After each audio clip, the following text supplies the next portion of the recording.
first state title? Feels great.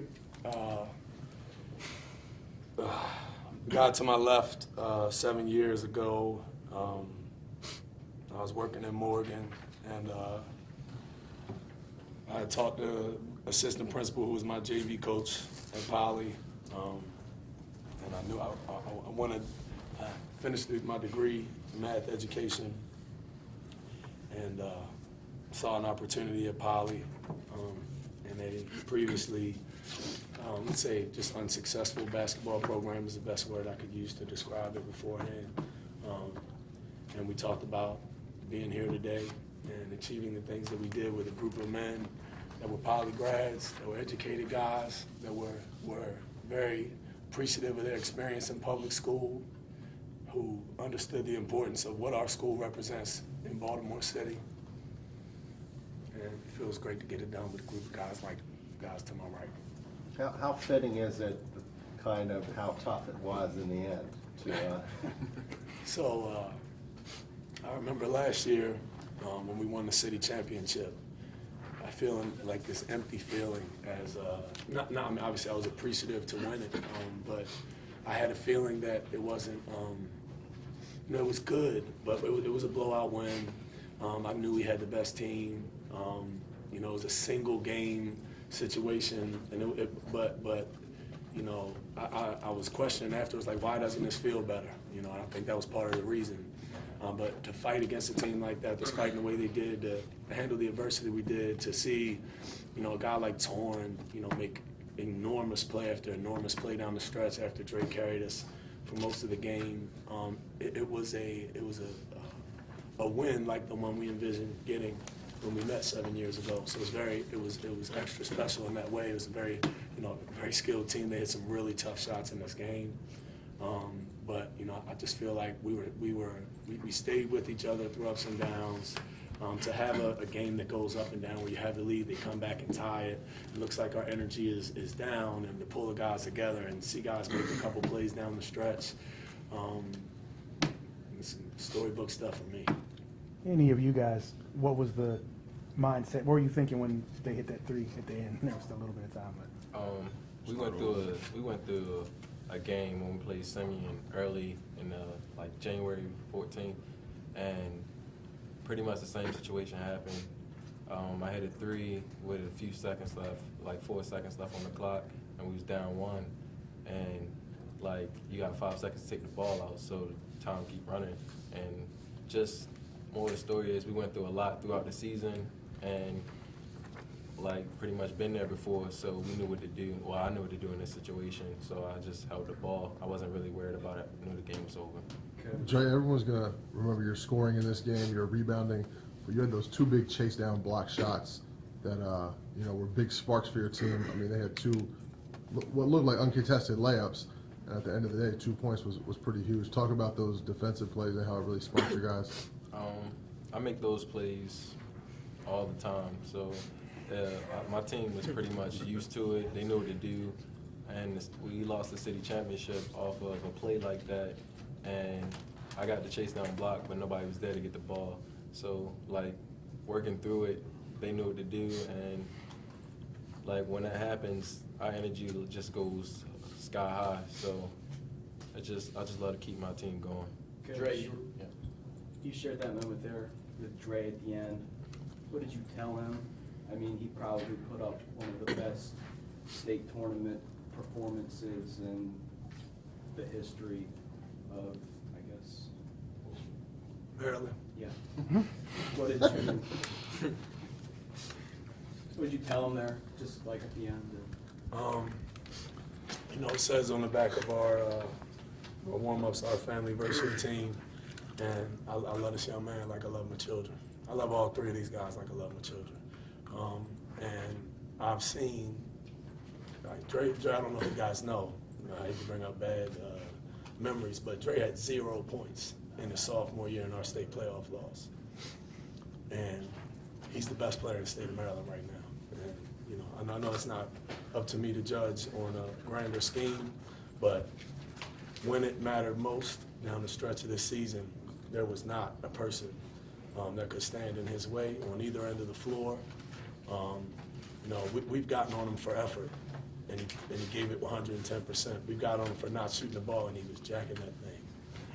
We got on him, what's really pleasing is to hear these guys talk about that Simeon game and not taking the ball in the end, and to talk about the city championship chase down block where we don't get the loose ball, because that is what I do for.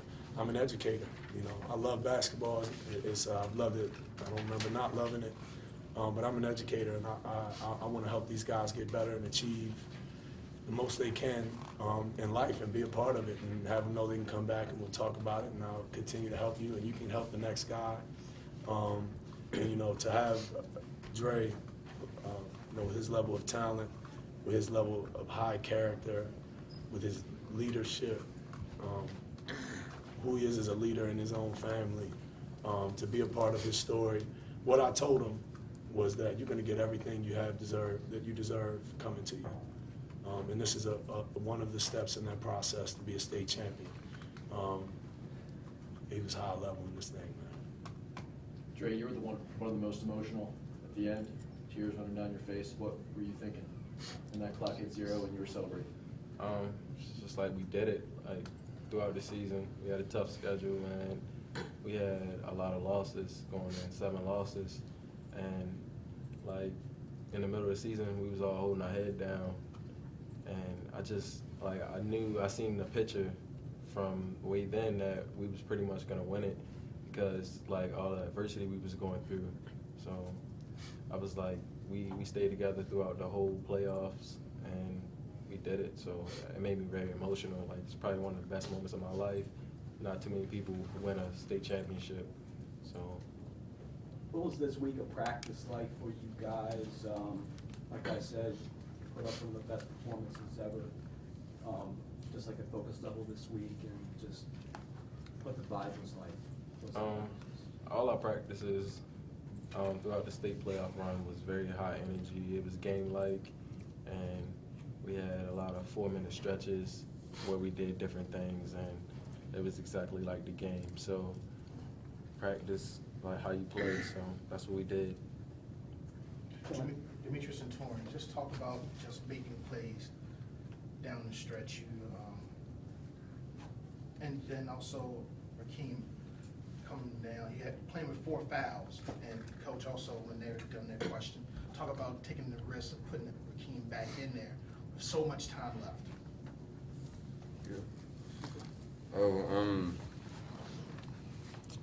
Playing with 4 fouls, coach, he wanted to run zone a little bit more, and we knew if we was going to have to be in zone, we had to communicate to where the shooters were. And in practice, we work on P and getting a high hand out to the shooters and getting back, and we was real active in it in the last stretches of the game. So coach talked about Raheem and putting him back in with 7 minutes left.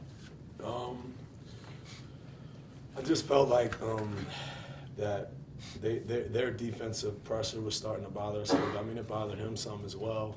I felt that tempo at that point in the game was really important, and he does the best job on our team of establishing our tempo. I saw when he turned it over one time, Dre looked over at me like, "What's this guy doing, man?" So but at the same time, our young freshman has earned the right to put the ball in his hands to get it to them this year. And I was comfortable down the stretch that I wanted the minutes out of him, and if he had to use a foul and foul out, that we got a real strong backup that could have finished the game as well. But I just thought the way it was getting erratic, I thought he would do the best job at the point of kind of settling us down. And I was happy that he did. And as D said, I thought our zone was really active. I thought we did a really good job, especially because it just did seem like they were gaining momentum in different ways, and we changed our defenses throughout the.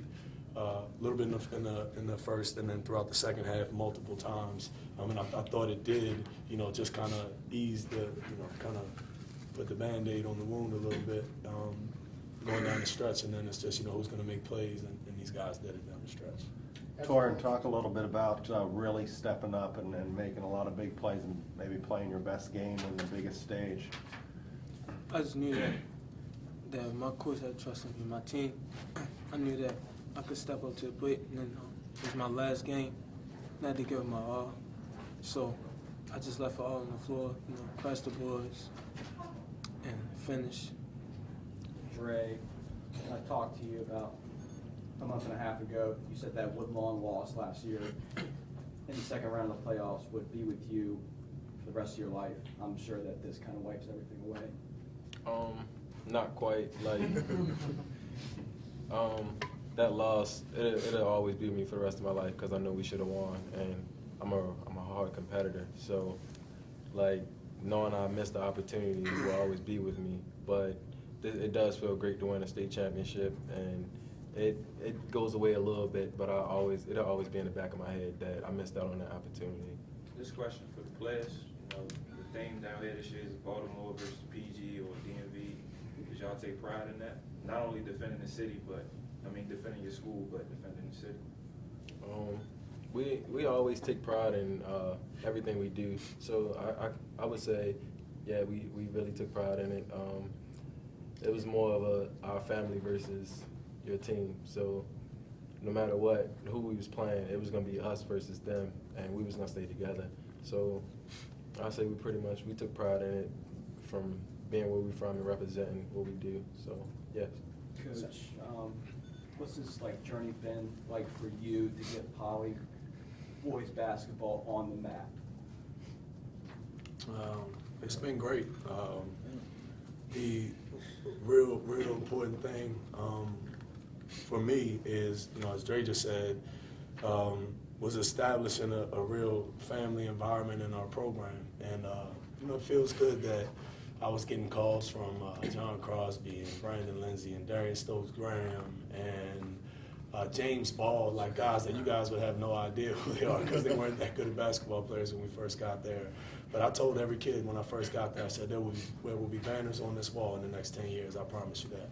And I don't think a lot of adults believe me, but I truly believe that every kid that came through our program who are now, engineers or doctors, and, we really do, the young people that go to our school are amazing. I believe we have the most diverse environment in the city. Our kids just go on to do amazing things. A lot of my lifetime friends, including our staff, this guy right here, his name wasn't on here, but I wasn't coming out here without him because I'm not sitting here without him. Our friendship, this is my brother.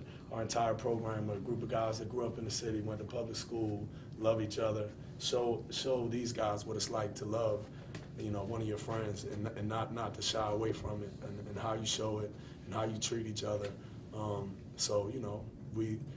Winning is so you guys can all see that, you can do all those things and still win because, we're going to love each other, win or lose, but we prefer to win while doing it. Last question, gentlemen. Pre-game crowd cakes and You know what? As I said, we're Baltimore City Public Schools, so the crab cake budget isn't endless. So we got chicken Caesar wraps today, so maybe that was why I won a 30-point win. But no, we didn't get the crab cakes today. But look, I'm hoping our alumni base rewards these guys with a few crab cakes in the next couple of weeks.